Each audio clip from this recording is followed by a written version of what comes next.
How does a girl make this many purchases?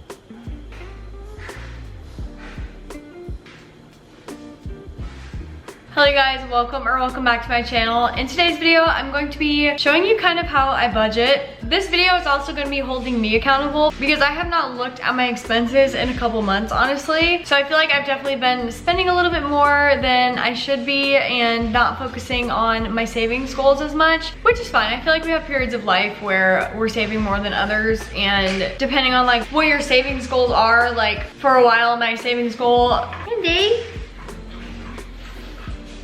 you just have to be pet all the time, huh? Indy, this is not gonna work. Say hello, and then you gotta get down, okay? Of course, when I start filming things, my dogs wanna go absolutely nuts. Anyways, where were we? So I'm gonna be showing you guys how I budget and save my money. And we're actually using a new budget tracker. If you guys watched my last budgeting video, like probably over a year ago now, I made my own budget tracker, but this new one that I'm using looks almost very similar to mine, except it has different tabs for different months of the year. So you don't have to erase a month every single time you use it, because mine, I had to like edit it to where I would do like January, February, March, but you couldn't see what you were really spending in a year, if that makes any sense at all. I feel like it's kind of hard to explain. But I'm very excited to be using this new budget tracker. This one's actually from CoPlenty, and I'll leave it linked down below, but super easy to use. And I'm excited to input all my stuff into this new budget tracker. Also, I wanted to preface by saying, me and my fiance, we live together. He pays some of the bills, I pay the mortgage. We don't currently have our finances together. We might do it when we're actually married, but as of now, we have everything separate. And it's been working for us for like the 10 years that we've been together. So we're just gonna continue that for now. But I just wanna say that because there's some like house bills and stuff that I'm not gonna include in this because he pays for those. I'm a nurse, I get paid 2 times a month, and then I also do social media on the side, and that's just varied income. Another thing I want to start doing is actually tracking every single expense that I have. I feel like this will give me a better idea of where all my money is going, because the way I used to do it is just by looking at my credit card statements and making sure I can afford what I'm putting on my credit card, if that makes any sense. Like, I don't really think that much day to day about the purchases that I'm making. I just make sure that I can pay my mortgage, have a little bit left over to save, and have some money to put into my Roth IRA. But I want to start like setting aside more money for savings because we are planning a wedding. My parents are helping us pay for it, but we are going to be paying for a lot of stuff. So I want to kind of create like a wedding savings goal. And then we're also going to be going on our honeymoon as well, so I want to create a savings goal for that. Without further ado, let's get into the budgeting template and putting in all my expenses and my income. This is a budgeting template. I love that it comes with instructions and a YouTube video on how to use it. Very simple, literally a 3-minute video. I just watched it on 2 times speed, so let's get into it.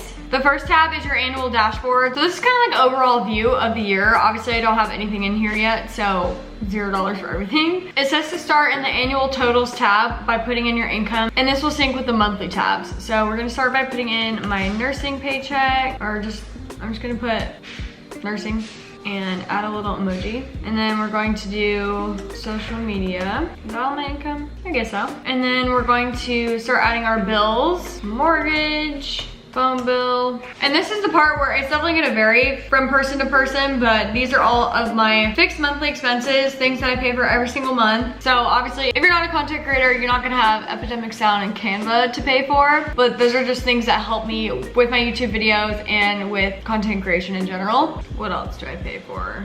Oops, I didn't realize there was separate bills and subscriptions, so we're gonna erase some of these. Okay, I'm kind of already messing this up. I think we got it. So basically my bills, mortgage and phone bill.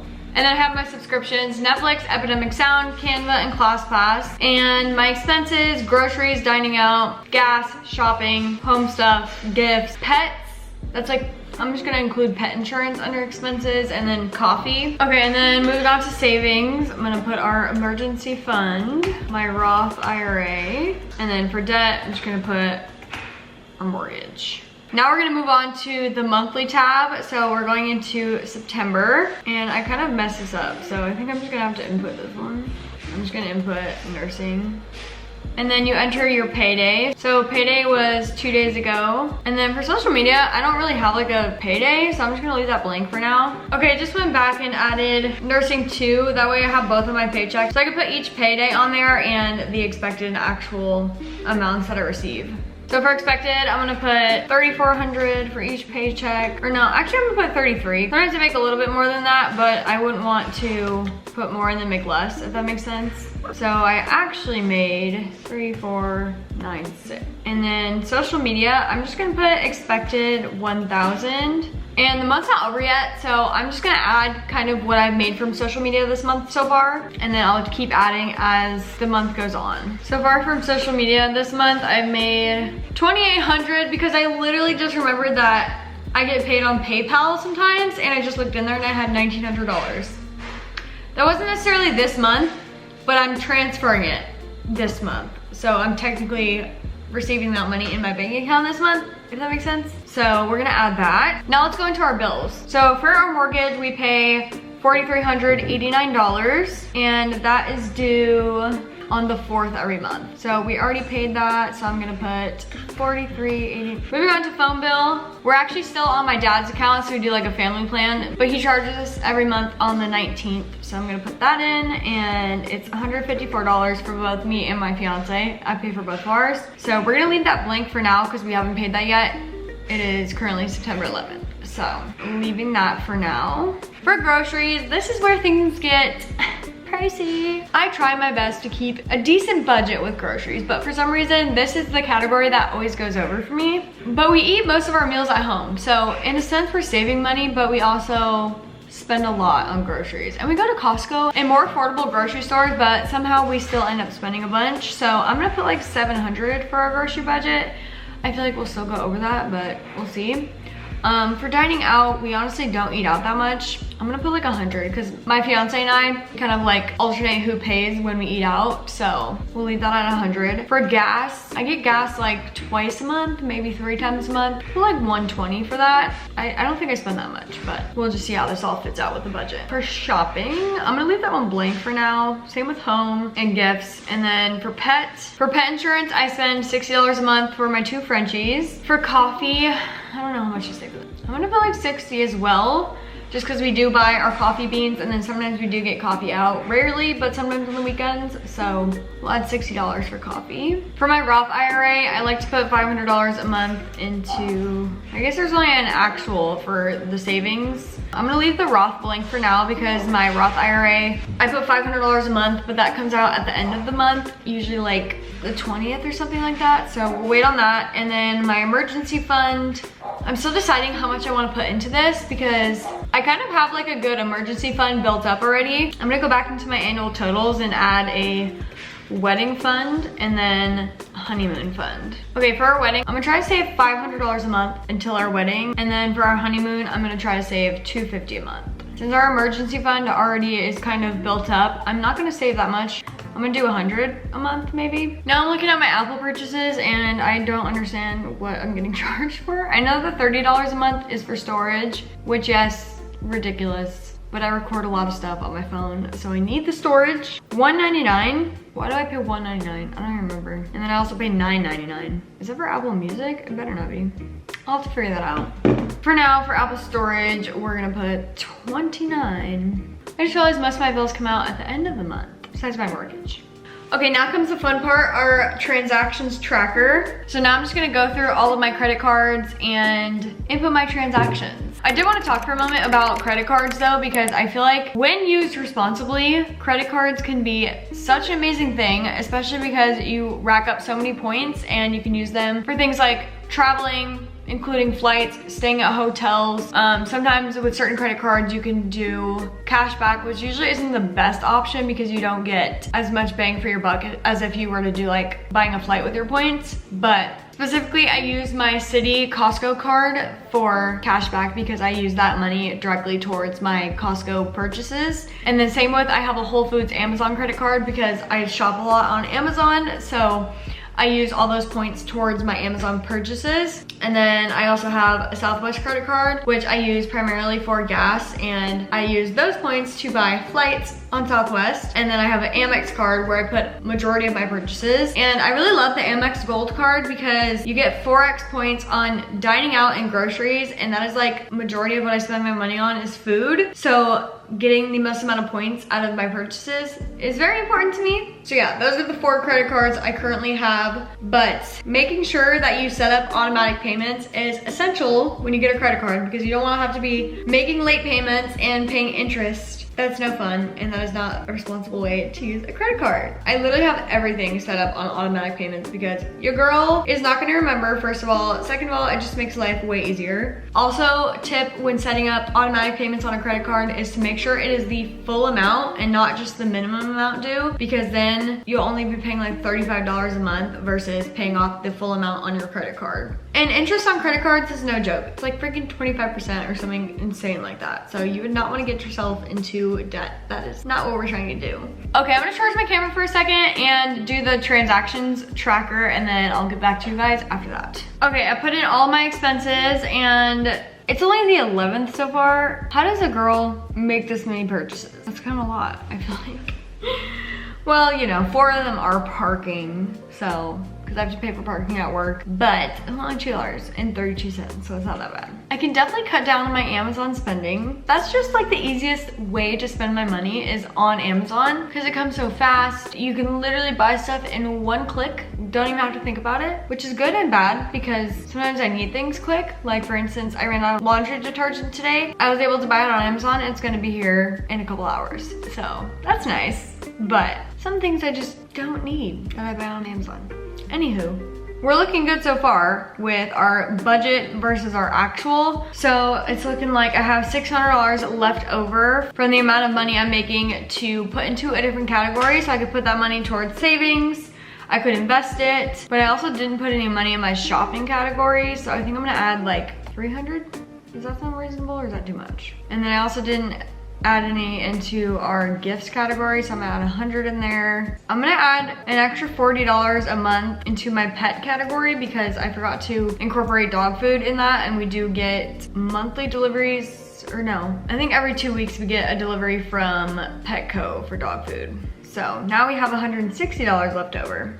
But I'm thinking I'm actually gonna put that money towards our mortgage and just pay a little bit more down every month. That way it takes off a couple of years. So next month we'll start with that. So it's looking like our total income so far is $6,400, and that's without my second nursing paycheck. And then if I make any other social media income, that'll go towards that, which I usually make a little bit on YouTube AdSense every single month, but that's only like a couple $100s. And then I get paid from TikTok, which is like 50 bucks. I get paid from Amazon links, which is usually like 20 bucks. So it's like a little bit here and there. I'm gonna do a savings goal for our wedding of, so like 5,000, and that's just me saving, and then my fiance will also contribute, and then my parents are also contributing. So monthly we're gonna do 500, start 0, and then I've saved 500. So that'll basically be right in time for our wedding. That's perfect. And then our honeymoon, our goal is gonna be 2,500. So yeah, that'll be about perfect. And then we're gonna do 250 monthly, 0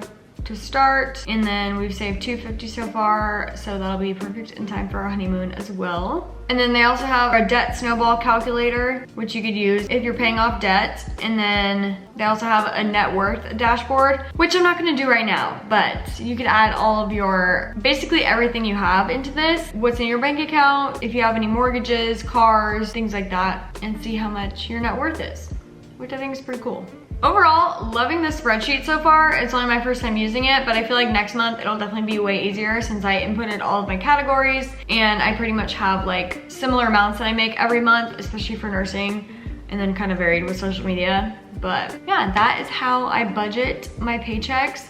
I wanted to also talk about just a couple more tips when it comes to budgeting. One thing that I really like to do is pay myself first, as in making sure I set aside money to put into my savings before looking at money that I have to go shopping, do fun things, if that makes sense. So for me, I want to set aside $500 a month for our wedding, $250 for our honeymoon, and then $500 for my Roth IRA. So I'm gonna make sure that I'm putting that money aside first, and then whatever's left over is kind of like fun money. So for instance, right now I have $160 left over for the month. I could use that on basically whatever I want. Maybe we could go to a nice dinner. Maybe we could get an extra couple coffees this month. Go shopping, like whatever you want to do. I feel like having some fun money every month is essential too, because you definitely don't want to get burnt out of saving and tracking your expenses. Another tip I have if you want to start budgeting is by starting out tracking your expenses manually. I feel like this can be very eye-opening, especially at first if you're someone who's never tracked your expenses before. Literally just writing down every single expense, you can see exactly where your money's going, where you're spending the most money, where you're wasting your money. This is something that I want to start doing because I definitely feel like I could be saving more than I am. Having this transactions tracker is definitely gonna be very helpful, so I'm excited to start utilizing this. I also wanted to say for my bank accounts, I currently have a checking account that I've had since I was like literally 18, and then I also have a high yield savings account which I opened a few years ago, and I honestly wish I would have discovered that sooner, because you make so much more money in interest in a high yield savings account than you do on a typical savings account that you usually have through the same bank that you have your checking, if that makes sense. So for instance, my checking account is through Travis Credit Union, and when I had my savings through them as well, I would literally make 2 cents a month, 2 cents for interest. And now I have a high yield savings account through Ally Bank, and now I typically make like $100 a month. And it's based on how much money you keep in there. Having a high yield savings account is great for short-term money goals, because like I have my emergency fund in there. I also have my like little wedding fund or honeymoon fund, and those are just growing interest by just sitting there over time. And the more you add, the more interest you have. And then for long-term goals, I have my Roth IRA, which I do investments through, and I have that through E-Trade. And then I also have a 401b through my work, and then my work also has a pension plan. Those are all like the places where my money goes. But I think that is gonna be it for this video. I hope you guys got something out of this. I feel like I was a little chaotic and all over the place because I've never used this tracker before, but I'm super excited to start using it, and I feel like it's very intuitive, easy to use once you like kind of get the hang of it. They have a lot of cute little graphics to look at that are just aesthetically pleasing, and you can really see where your money is going, where most of my money goes. 70% of my money is going to my mortgage right now, as of right now, as of the beginning of the month, which that's to be expected because my mortgage is insanely expensive. But that is going to be it for today's video. I hope you guys enjoyed. Please let me know down below any video ideas you have. I've been trying to branch out from my normal like week in the life of a nurse videos, just because I am personally getting sick of filming them, and I feel like they're very repetitive and I do the same thing like every single week. So we're trying to switch it up. I really enjoy talking about money and doing finances and stuff. It kind of like scratches an itch in my brain. I've always been someone that's like really into spreadsheets and like math and stuff, so it's kind of fun to me. I don't know. I think next week I might film a video of like what I spend in a week, or maybe try to do a no spend week. I don't know, we'll see. Let me know what you guys want to see down below. Thank you so much for watching. I will have this spreadsheet linked down below if you guys want to check it out. But I will see you in the next video.